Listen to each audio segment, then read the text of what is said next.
ప్రపంచవ్యాప్తంగా ఎన్నో సంస్కృతులు సంప్రదాయాలు ఏర్పడడంలో పౌర్ణమిది కీలక పాత్ర. సూర్యుడికి చంద్రుడికి మధ్యగా భూమి వచ్చినప్పుడు పౌర్ణమి ఏర్పడుతుంది. ఆ రోజు చంద్రుడు పూర్తిగా ప్రకాశవంతంగా కనిపిస్తాడు. ఇప్పటికీ ప్రేమికుల రోజున కనిపించే చంద్రుడు సాయంత్రం వేళకు మరింత రొమాంటిక్ టచ్ ఇస్తాడు. ఈ అందమైన ఖగోళ సంఘటనకు సంబంధించిన కొన్ని అపోహలు, ఆ రోజు జరిగే కార్యకలాపాలు, వాటి అర్థాలను మనం ఈ కథనంలో తెలుసుకుందాం. పూర్వీకులకు పౌర్ణమి ఎంత ముఖ్యమైనదంటే, రోజురోజుకి పంటే రోజురోజుకి పెరుగుతూ క్షీణిస్తూ ఉండే చంద్రుని దశలు కాలాన్ని లెక్కించేందుకు ఆదిమ కాలం నుంచి ఉపయోగించేవారని నమ్ముతారు. ప్రస్తుతం డెమోక్రటిక్ రిపబ్లిక్ ఆఫ్ కాంగోలో 1957లో కనుగొన్న ఇషాంగో బోన్, ఇషాంగో ఎముకను తీసుకోండి. బబూన్ షిన్, భారీ కోతి నుంచి తీసుకున్నట్లు చెప్పే 20,000 ఏళ్ల నాటిదిగా లెక్కించిన ఈ ఎముకను క్యాలెండర్ ప్రారంభ రూపంగా భావిస్తారు. బెల్జియన్ జియాలజిస్ట్ తవ్వకాల్లో బయటపడిన ఈ ఎముకపై వివిధ రకాలుగా చెక్కి ఉంది. వాటిలో పగలును సూచించే వృత్తాలు, రాత్రిని సూచించే వృత్తాలు, పాక్షిక వృత్తాలు ఉన్నాయి. ఇవి చంద్రుడి వివిధ దశలను సూచిస్తున్న ఈ ఎముకను 6 నెలల క్యాలెండర్గా ఉపయోగించి ఉండొచ్చని హార్వర్డ్ యూనివర్సిటీకి చెందిన పురావస్తు శాస్త్రవేత్త అలెగ్జాండర్ మాషాక్ అభిప్రాయపడ్డారు.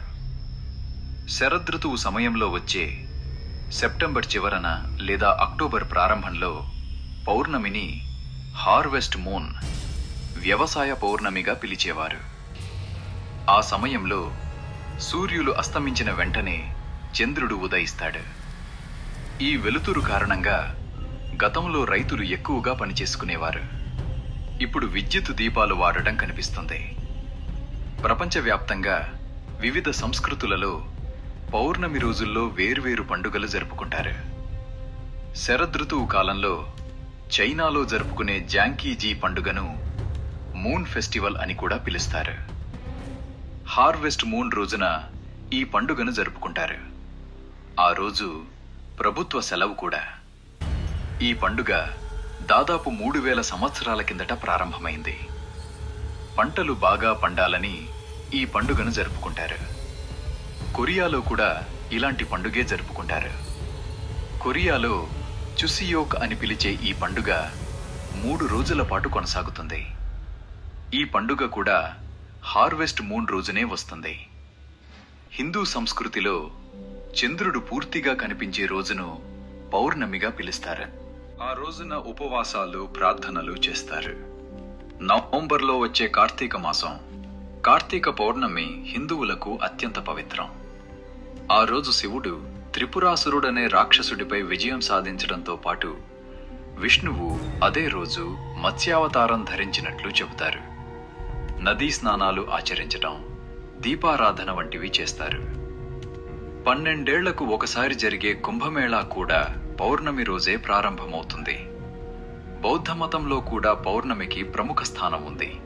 ఎందుకంటే గౌతమ బుద్ధుడు 2500 సంవత్సరాల కిందట పౌర్ణమి నాడు జన్మించారని చెబుతారు.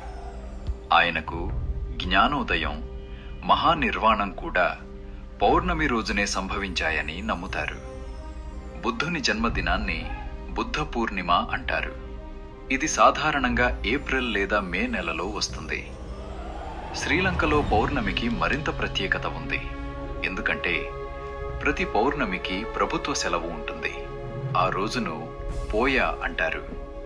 ఈ రోజున మద్యం, మాంసం నిషిద్ధం. ఇక ఇండోనేషియాలోని బాలిలో పౌర్ణమిని పూర్ణమ అంటారు. ఈ రోజున దేవుళ్ళు భూమికి దిగి వచ్చారని అక్కడి ప్రజలు నమ్ముతారు. ముస్లిం సంస్కృతిలోనూ పౌర్ణమికి ప్రాధాన్యం ఉంది. ముస్లింలు పౌర్ణమి సమయంలో 3 రోజులు ఉపవాసం ఉంటారు. ఈ రోజులను అల్ అయ్యం అల్ బిద్ అని పిలుస్తారు. అల్లాహ్కు కృతజ్ఞతలు తెలుపుతూ ఈ రోజున ప్రవక్త మొహమ్మద్ ఉపవాసం ఉండేవారని చెబుతారు. క్రైస్తవ మతంలో ఈస్టర్ పండుగ కూడా పౌర్ణమి రోజున వస్తుంది. వసంత ఋతువు తర్వాత వచ్చే మొదటి పౌర్ణమి తర్వాత వచ్చే మొదటి ఆదివారం ఈ పండుగను జరుపుకుంటారు. పౌర్ణమి సమయంలో కొంతమంది పిచ్చివాళ్లవుతారని, మూర్ఖత్వం పిచ్చి పౌర్ణమితో ముడిపడి ఉంటుందని యూరప్లో పురాతన కాలం నుంచి నమ్ముతారు. అందుకే మ్యాడ్నెస్ కు పర్యాయ పదంగా ఉండే లూనసీ అనే ఆంగ్ల పదం లాటిన్ పదం లూనా చంద్రుడి నుంచి వచ్చినదే. ఇలాంటివి పౌర్ణమి మనిషిలోని క్రూర ప్రవర్తనకు కారణమవుతుందని, తోడేళ్లుగా మారతారనే భావనకు, పౌర్ణమి రాత్రిళ్లు తోడేళ్లుగా మెళ్లుగా మారి భయభ్రాంతులకు గురిచేస్తారనే అపోహకు దారితీశాయి.